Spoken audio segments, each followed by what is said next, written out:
नमस्कार दोस्तों, my YouTube channel पर आप सभी लोगों का स्वागत है। आज हम पढ़ेंगे राष्ट्र कवि मैथिली शरण गुप्त जी के काव्य की प्रमुख विशेषताएं। पहली हेडिंग हम डालेंगे मैथिली शरण गुप्त का काव्य राष्ट्रीय चेतना का शंखनाद। राष्ट्रीयता एक उच्च, विराट और व्यापक भावधारा है जो व्यक्ति के अंतर में पलकर संपूर्ण राष्ट्र का सर्वांगीण विकास करती है।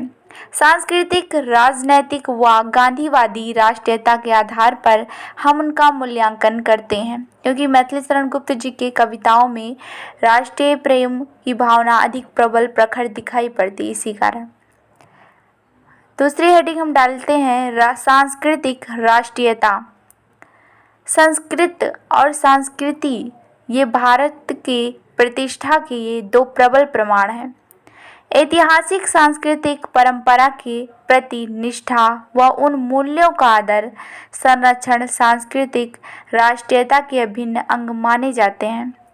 देशवासियों को अपनी दशा सुधारने व संस्कृति की रक्षा करने का संदेश भी इसमें दिया गया है, क्योंकि जो हमारी संस्कृति होती है, अगर कोई राष्ट्र है वो उन्नति की ओर तभी जा सकता है जब वह अपनी संस्कृति को सहज कर रखे, अपने पूर्वजों की संस्कृति को सहज कर रखे, तो वह निश्चित ही वह देश आगे जा सकता है।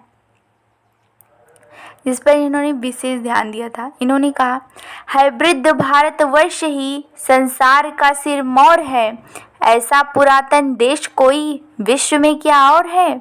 भगवान की भवभूतियों का यह प्रथम भंडार है, विधि ने किया नरशिष्ट का पहले यही विस्तार है। दूसरी हेडिंग डालेंगे हम राष्ट्रीयता की राजनैतिक विशेषता। गुप्त जी की राष्ट्र के प्रति राजनैतिक चेतना अत्यंत प्रखर व विकासशील रही। उन्होंने पश्चिम देशों की समृद्धि, राजनीतिक, आर्थिक स्थिति की तुलना में जब भारत को कमजोर पाया तब इनकी उन्नति के लिए चिंतित हो उठे। उन्होंने कहा, बहुतुष्ट रजवाड़े बने, साम्राज्य सब कट छट गया, यो भूर भागों में हमारा दीन भारत बट गया। जो एक अनुपम रत्न था परिणित कणों में खो गया, वह मूल्य और प्रकाश सारा टूटते ही खो गया। क्योंकि उस समय अंग्रेजी शासन में खुलकर स्वतंत्रता की बात कोई नहीं कर सकता था, लेकिन फिर भी कवि ने विश्वास दिलाया कि अगर हम 30 करोड़ भारतवासी अपने धैर्य, बलिदान और बाहुबल से निश्चय ही स्वतंत्रता प्राप्त करें तो हम क्यों नहीं कर सकते, हम कर सकते हैं। फिर इनकी हेडिंग है गांधीवादी राष्ट्रीयता, गुप्त जी का मानवतावाद। महात्मा गांधी एक ऐसे जन नेता थे जिन्होंने धर्म, देश प्रेम, नैतिकता और राजनीति को परस्पर समन्वित करके एक करके नए जीवन मूल्य का आविर्भाव किया था। गांधी जी ने आहूतों द्वारा जैसे पुनीत आंदोलन भी चलाए।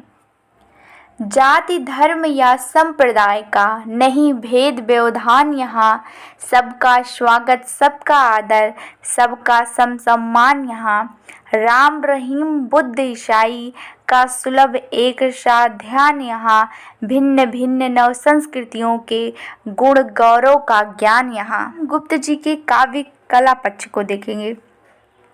हेडिंग डालेंगे गुप्त जी की काव्य कला। भारतीय संस्कृति की, भारतीय नवोत्थान के मानवतावादी नैतिक सांस्कृतिक काव्यधारा के विशिष्ट कवि राष्ट्र कवि मैथिली शरण गुप्त राष्ट्रवादी ही नहीं अपितु सांस्कृतिक कवि भी थे। हे अधशा अंतर जगत कवि, रूप सविता के बिना सद्भाव जीवित रह नहीं सकते, सुकविता के बिना। नारियों के प्रति भी इनका प्रबल यानी कि सहानुभूति इन्होंने दिखाई थी। सुनियोजित प्रसंगों का वर्णन में देखेंगे हम, गुप्त जी अपने काव्य में मार्मिक प्रसंगों को उद्घाटित करने में सिद्धहस्त हैं।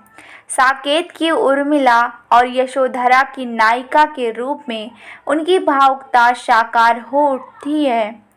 मातृ स्वरूपा नारी के जीवन को दुखी देखकर कवि ने यशोधरा में इस प्रकार अपने भावों को प्रकट किया है। अम्बला जीवन हाय तुम्हारी यही कहानी, आंचल में है दूध और आँखों में है पानी।